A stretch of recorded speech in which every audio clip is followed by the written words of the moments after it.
Good morning friends, कैसे आप लोग। स्वागत है आप सबका एक और नई वीडियो में। दोस्तों, आज हमारी 4th वीडियो है और इससे पहले मैं इसमें 3 वीडियो डाल चुका हूं और आपने अभी तक वाली वीडियो नहीं देखी है तो एक बार उन्हें देखिए। वो आपकी ट्रेडिंग जर्नी को बहुत ज़्यादा इन्हेंस करेंगी। और उसी क्रम में आज जो हमारी 4th वीडियो है और हमारी 4th वीडियो का टॉपिक है कि अपनी हार से किस तरह से सीखें और उससे जीत में किस तरह से बदलें। तो चलिए आज की हमारी वीडियो शुरू करते हैं और आज के हमारे टॉपिक पर बात करते हैं। तो आप जैसे जैसे शेयर मार्केट में काम करते हैं तो आपको पता ही होगा कि यहाँ पर आपको लॉसेस होते हैं।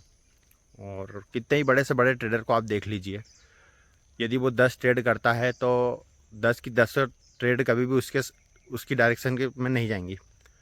उसकी भी 10 में से 1 या 2 ट्रेड में उसको भी स्टॉप लॉस हमेशा टच ही होगा। तो यहाँ पर आपको बार बार जो है हार का सामना करना पड़ता है। लेकिन आपको हार से डरना नहीं है। आपको अपनी हार से आपका यदि स्टॉप लॉस टच होता है तो आपको उससे सीखना है। क्योंकि इस पूरे गेम का हिस्सा आप यदि देखेंगे तो वो स्टॉप लॉस जो है, लॉसेस जो है, इस पूरी गेम का एक हिस्सा है। आपको एक हिस्सा समझना है उसे और उसे सीमित करना है। सीमित करने से मेरा तात्पर्य है कि आप अपने किसी भी ट्रेड को यदि आप लेते हैं तो आपको पहले से ही उसमें स्टॉप लॉस जो है डिसाइड कर लेना है कि इस प्राइस पे मेरा स्टॉप लॉस है और उस प्राइस पे मैं बाहर निकल जाऊंगा। जब आप अपने लॉस को सीमित कर लेते हैं तो फिर आपको उसमें कोई रिस्क नहीं रहती है, क्योंकि आपको पता है कि उस चीज़ में आपको अधिकतम कितना लॉस हो सकता है। तो आप जब भी मार्केट में काम करें हमेशा अपने स्टॉप लॉस लगा के काम करें और तब भी आपको जो है लॉसेस होंगे, लेकिन आपको उससे घबराना नहीं है, क्योंकि आप उससे घबराएंगे तो आप उससे सीख नहीं पाएंगे। और जब आपको ये ठान लेंगे कि इन लॉसेस से मुझे सीखना है तो आपको धीरे धीरे आपके ट्रेडिंग जर्नी में जो है सुधार आता जाएगा। लॉस तो तब भी होगा आपको, लेकिन आप उससे सीखते रहेंगे। तो एक टाइम ऐसा आएगा जब आपको 10 ट्रेड यदि लेते हैं तो कम से कम आपकी 7 ट्रेड जो है आपके डायरेक्शन में जाएगी उसमें, और 3 में तो तब भी आपको स्टॉप लॉस होगा। लेकिन उससे घबराना नहीं है, उसको केवल एनालाइज करना है आपको कि ऐसा कौन से कारण रहे जिसके कारण मेरा जो है स्टॉप लॉस इसमें टच हुआ है, और अगली बार उन गलतियों को दोहराने से बचना है। आप यदि देखेंगे मार्केट में यदि आप काम कर रहे हैं तो आप पाएंगे कि शेयर मार्केट में केवल 10-12 गलतियां ऐसे हैं जो सारे लोग करते हैं। यहाँ पर क्या है कि कोई भी नई गलती नहीं करता, सारे लोग पुरानी गलतियों को ही दोहराते हैं और हर गलती के बाद अपने आप से बोलते हैं कि नहीं, अब मैं ये गलती नहीं करूँगा, और उसके बाद फिर से वही गलती करते हैं।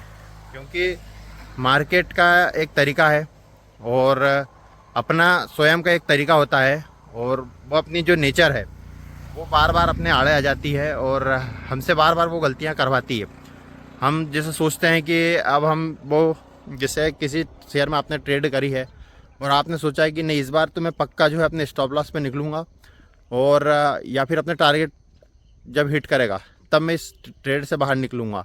लेकिन आप करते क्या हैं, आप पहले तो सोच लेते हैं, लेकिन जैसे ही आपको थोड़ा बहुत उसमें प्रॉफिट दिखता है आप उस ट्रेड में से जल्दबाजी करके बाहर निकल जाते हैं और इस बार सोचते हैं कि नहीं, बस इस बार तो मैं जल्दी निकल गया था, लेकिन अगली बार मैं जल्दी नहीं निकलूँगा, जब तक मेरा टारगेट नहीं आएगा मैं इसमें बैठूँगा।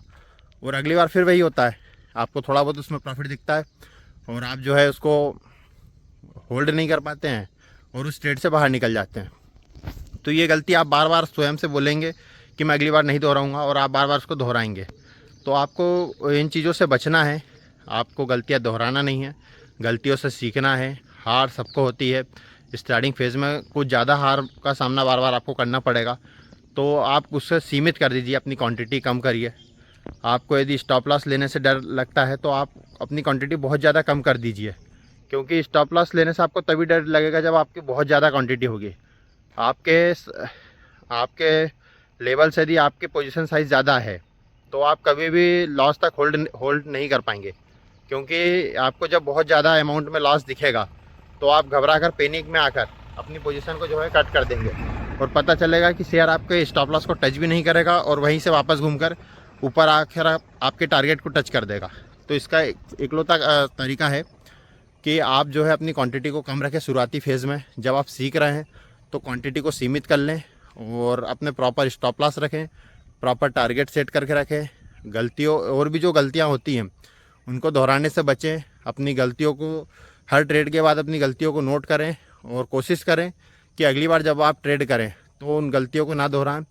इसी तरह से आप यदि रेगुलर सीखते रहेंगे और अपनी गलतियों को दोहराना बंद कर देंगे तो एक समय आएगा जब आप प्रॉफिटेबल बन जाएंगे। आज की वीडियो में इतना ही, मिलते हैं नेक्स्ट वीडियो में किसी और टॉपिक के साथ। जब तक के लिए बाय बाय, टेक केयर।